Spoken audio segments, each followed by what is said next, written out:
Hey, Hallman community. We had a special edition of Hallman Storytime on Monday night with Mrs. Brendan. And because of that, I decided to record an extra special story time for Halloween.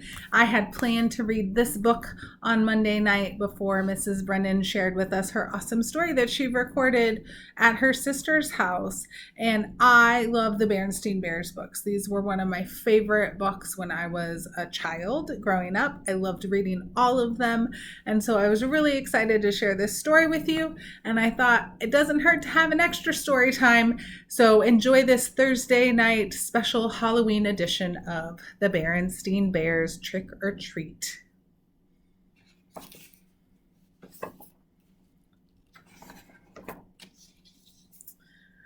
The sights and sounds of autumn were all around as Mama Bear pushed her shopping cart along the path that led to the Bear family's treehouse.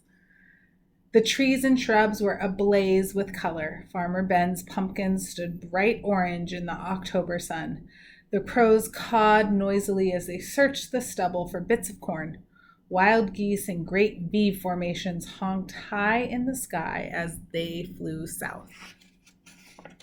Have you ever seen any of those things this autumn? Have you seen the shrubs ablaze with colors like orange and reds and different shades of browns? Have you seen the geese in the V formation flying through the air? But the surest sign of the season was inside the treehouse, hiding behind Papa Bear's easy chair. It was Brother Bear, waiting to try out his Halloween costume on Mama. It wasn't Halloween yet, but brother and sister couldn't wait to try on their new costumes. Sister was going to be a beautiful ballerina. Well, what do you think? She asked, taking the third position. Shh, said Brother Bear. Mama's coming. Brother had chosen to be a spooky monster on Halloween. He had bought the spookiest monster mask he could find, and Mama made the rest of the costume. Boo! He shouted as Mama came in with the groceries. Help! A monster! She cried, pretending to be frightened. It's only me, Mama, he said, showing his face. So it is, said Mama. Well, that just goes to show that appearances can be deceiving. Appearances can be deceiving? What's that mean? Asked Sister. It's just a grown-up way of saying that things aren't always what they look like, explained Mama as she unpacked the groceries.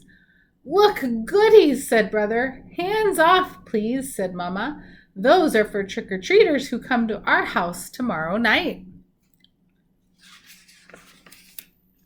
Brother and sister were very excited about Halloween and a little nervous too. This was the first year they would be going trick-or-treating without a grown-up along to supervise. I'm not sure I like the idea of them going by themselves, said Papa as he carved the pumpkin he got from Farmer Ben. It's pretty spooky out there, he added, making a scary face at the cubs. Now, Papa, said Mama, if brother and sister want to accept the challenge of going out on their own, I think we should encourage them. But remember, she continued, turning to the cubs, there'll be strict rules. You'll stay in your own neighborhood and you won't eat any of the treats until you're back home. Besides, said Brother, we won't really be by ourselves. We made a trick-or-treat date with Cousin Freddie, Lizzie Bruin, and Queenie McBear. That sounds like a good plan to go trick-or-treating with a group of friends. Look at their jack-o'-lantern.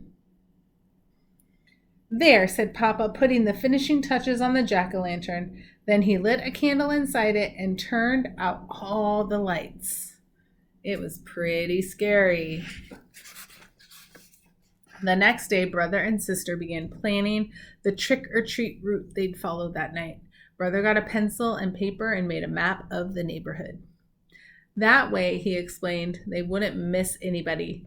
Let's see now, he said. We'll stop at our houses first. Ours, Freddie's, Lizzie's, and Queenie's. Then we'll do Farmer Ben's and our sitters, Mrs. Grizzle. Mrs. Grizzle for sure, agreed Sister. She usually makes special Halloween cookies. And Teacher Jane, she gives out good stuff. How about Dr. Grizzly? Asked Brother. She's into healthy snacks. I think so, just to be polite, said Sis. Gramps and Gran, of course. Of course. I'll tell you one place we are going to miss, said Brother, folding his map. What place is that? Asked Sister. That one, he answered, pointing out the window at the home of old Ms. McGriz. It was a spooky, twisted old treehouse in a thicket at the end of Crooked Lane. We're definitely not going there, he added with a shiver. Why ever not? Asked Mama, who was listening. Why not? Said the cubs. Because she's a witch. That's why not.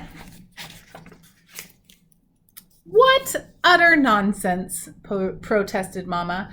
True, Ms. McGriz is old and bent and rather forbidding looking, but I can assure you she's a perfectly nice person. But the cubs didn't believe her. Not for a minute. They knew better. Everybody knew better. No doubt about it. Ms. McGriz was a witch for sure. Just after dark, a pirate, a skeleton, and the Wicked Queen from Snow White came for Brother and Sister.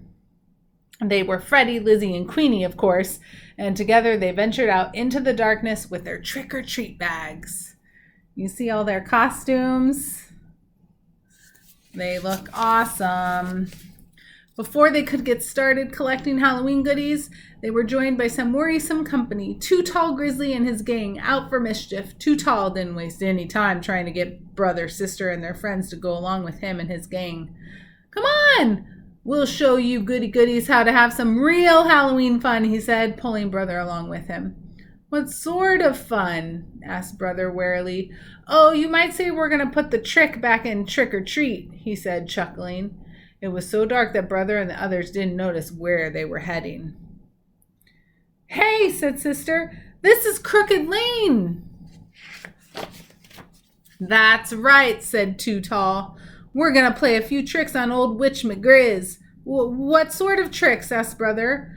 Her gnarled, twisted old treehouse loomed ahead. First, whispered Too Tall, taking a roll of toilet paper from his jacket, we'll decorate her house with a little of this. Then maybe we'll tie a few knots in her clothesline.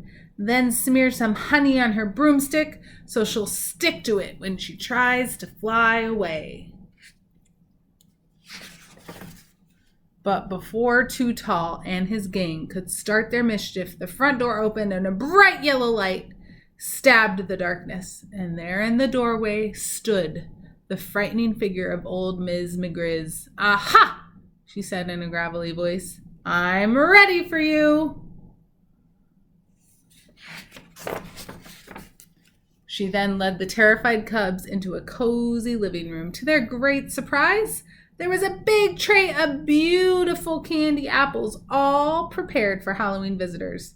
Mama was right, whispered Sister to Brother. Ms. McGriz really is a sweet, kind old person. The cubs thanked her for the beautiful apples and went about the rest of their trick-or-treat business. Later that evening, Brother and Sister were at home looking over all the treats they had collected. The beautiful candy apples stood out, and Papa asked where they came from. From Ms. McGriz, answered Brother. From that scary-looking old grouch puss that lives down Crooked Lane, said Papa. That's right, said Brother, taking a delicious bite of his candy apple. You must really try to remember, Papa, said Sister, giving her apple a little lick. Appearances can be quite deceiving. The end. They learned a very important lesson, right? Don't judge a book by its cover. Appearances can be deceiving. They thought Ms. McGriz was really scary and a witch, but she was really super sweet and nice and had made them delicious, delicious Halloween treats. It's a really good lesson to remember and to have in our hearts. Hope you guys have a great evening. We won't get to see you Friday at school because you don't get to come to school. The teachers are working, but the students have the day off. So you have a 3-day weekend. So enjoy your time and we will see you Monday. Bye.